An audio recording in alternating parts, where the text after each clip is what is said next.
ating lahat. Ang na-assign po sa akin ngayong umaga ay ang pa-report, ano po ba yung mga naganap sa taong panuruan 2025, 2026, buhat po ng simula. So may start po tayo during first quarter. Una po, nagsimula ang ating taong panuruan sa isang brigada eskwela na dinaluhan po natin lahat. So kung mapapasin po natin sa picture at yung mga kamatan po ng brigada eskwela, meron pa po tayong ginanap na panunumpa na sabi natin ay buong puso nating tinatanggap ang pakikipagtulungan sa ating paaralan sa pamamagitan ng mga brigada eskwela. So yun po ay pinirmahan natin sa isang malaking papel. Nakatabi pa po diyan hanggang ngayon. Ano po? Tapos, tutulong-tulong na rin po tayo para sa paglilinis. During that time po, katulong din natin ang SSLG na sila pong nagsilbing mga help desk natin sa may gate during that time. Another one po, ayan, kasama rin po ng brigada eskwela yung brigada pagbasa na kung saan katulong din po natin ang ilan nating mga estudyante at mga invited guests sa pangunguna po ito ng ating English and Filipino coordinators and teachers. After brigada eskwela po,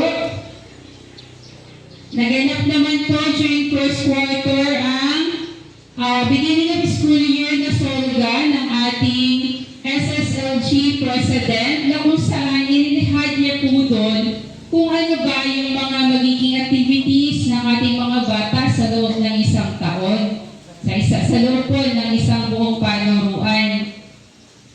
Ito po ay ginanap July. Ano po, hindi po tayo nakapag-SOSA nun pong BOSY dahil yun po yung time na hindi na po maganda yung kalagayan ni Ma'am Flor. Ano po?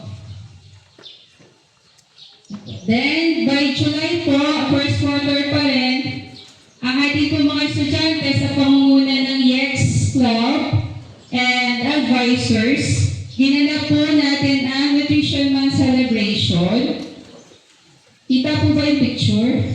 Ayan. Ito po. So, kung saan po ay ang inyong mga estudyante humingi ng gulay. At saka po ay nanguha ng malunggay sa kapitbahay. Dinala po si school para lutuin. Then, during first quarter po, ito lang po yung isa, hindi na po nasundan, yun pong ating daan sa kalinisan ay kabataan na ginagawa po natin. 3 years na po sana itong school year. Nagkataon lang po na hindi na namin po naisingit every last Friday of the month. Kaya po, during first quarter, July lang po kami nakapaglinis. Hindi na po namin nasundan. Pasensya na po. Hopefully po ay may isagawa po ulit namin ngayong kasunod na school year. Na po, kasi malaking tulong din po at para rin po naman ng mga bata na kahalagahan ng kalinisan sa kapaligiran. Ano po, para po pati hindi sila magkalat sa labas dahil sila rin po naman ang maglilinis after a month. Then by August po, ginanap po natin ang induction and ball. Sino po mga umattend na parents ng induction and ball? Ayan, natawa si ate dahil siya sa mga muse na mayroong kasabihan, di bali ng walang bigas. Hindi ko na po itutuloy yung kasunod. Ano po, ang induction and ball po ay nasayahan ng mga bata at mga magulang. Lalo tigit po yung mga nanood dun sa mga muse natin. Then, August pa rin po ito, ginanap po natin ang intramural para po tayo mga kabataan. At nang hindi naman po sila nakakulong lagi sa 4 na kanto ng ating classroom. nakita ko si Mrs. Red. Si Mrs. Red po yung nanalo ng ating induction with ball, kaya po siya yung nag-represent din sa atin sa bayan. Ano po? So, balik po ako dito sa intramurals. So, mga bata po ay isang araw lang po ito na ginanap. Lahat po siniksik na lahat ng palaro para sa ating mga estudyante. Ito rin po ang daan para makapag-select tayo ng mga estudyante yung nilalaban natin sa district meet during that time.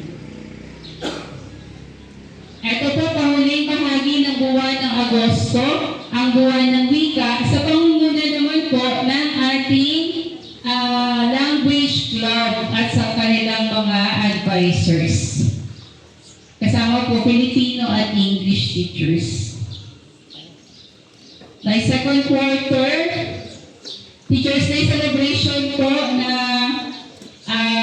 pinangunahan naman po ng mga SSLG officers and other club officers. Ito naman po para bigyan pugay ang kahalagahan ng ating mga guro. October 3 po ito ginanap. Then by second quarter din po, ating last part ng October, hindi lang po yung mga tinuturo namin sa mathematics, sa English, sa lahat ng asignatura ang ibinibigay natin sa bata. May mga symposiums din po tayo para maunawaan nila ng higit galing sa mga tao na bihasa sa ganung larangan ang ating mga kabataan.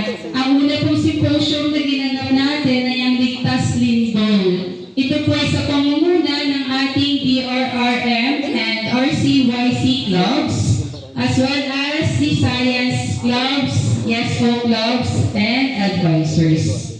So dito po, tinuruan at ipinahayag sa mga mag-aaral ang kahalagahan ng pagiging handa, lalo't higit po ay sa lindol. Sana po ay nadadala ng mga anak natin yung kanilang natututunan sa bahay. Ito po. Meron po ba dito na nagsabing kami po ay nag-earthquake drill? Meron po ba? Paano daw po mag-earthquake drill? Si Sir pa rin ang sumagot. Para po yung mga estudyante hindi nadadala sa bahay. Ano po? Yun po ay ginaganap ang earthquake drill every quarter din po.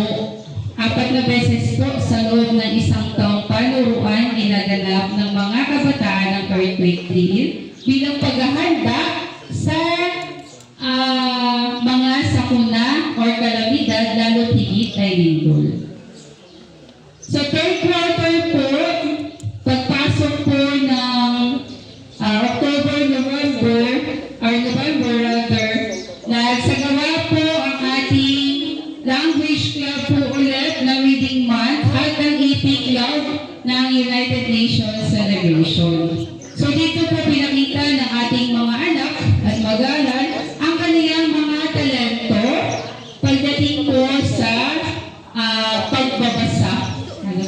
Meron po nag-storytelling, mayroong choral reading, at sa United Nations naman po ay di ang pag-represent pagpapaalala sa mga kabataan kung ano po ba yung tradisyon ng ibang bansa maliban sa atin. So pagpapaunawa sa United Nations na although sila kaiba sa atin pagdating sa pananamit at sa kultura, still dapat pumaunawaan nila yung pagkakaiba-iba na yun at nasa ganun po ay maunawaan din natin yung ugali ng bawat isa despite of differences. The other one po, ito po yung leadership camp. Exclusive po ito doon sa mga officers. Ano po kaya sasabihin po ng ibang nanay, hindi naman naka-attend ng leadership camp yung anak ko. Ang talaga pong pinatan lang namin dito ay mga leaders officers. Dito po ay nagkaroon tayo ng mga simultaneous na symposium. Kasama po doon yung symposium na tungkol sa social media. Paano po ba magiging ang mga bata bata social media, magiging responsible sa paggamit. Ano pa po ba? Tree planting po, naganap din, yung po sa pamumuna ng YESO, and graduating and completers po natin. Then, nung gabi po, nagkaroon naman po ng sa RCYC naman po, nagkaroon po sila ng first aid demonstrations. So, marami po, talagang siksik yung naging activity ng leadership camp during December. So, sana po, ngayong kasunod na school year, ay encourage natin yung mga bata na maging officer at maging responsabling officer para na sa ganun po, mas mahubog pa natin sila at ma-experience din nila yung mga leadership camps. Then, by December din po, bago po maghiwa-hiwalay ang ating mga estudyante, ginanap po natin ang Paskong Makulay sa pamumuna po ng SSLC officers at sa pagtutulungan ng iba pang mga clubs. So dito naman po ay inilabas na naman ng mga bata ang kanilang talento sa pagsayaw para lang mapanalunan ang food package ng Christmas party. Next po, ito po ating February, 4th quarter na po tayo. Ang ating pong 26th founding anniversary na kung saan ay sinimulan natin sa Family Day. Sino po ang umattend ng Family Day? Ayan, kakaunti po. Sana po next year ay marami na. Masaya po ng Family Day. Naglaro po tayo. Tapos nag-present po ng field demo ang inyong mga anak, hindi nyo po napanood. So, isang magandang pagkakataon po sana na makabanding, makalaro natin yung ating mga anak during Family Days. So, sana po next na taon, sa Foundation Week natin ay makadalo na po tayo. Another highlight po of our founding anniversary is the search for Mr. and Miss APL and HS.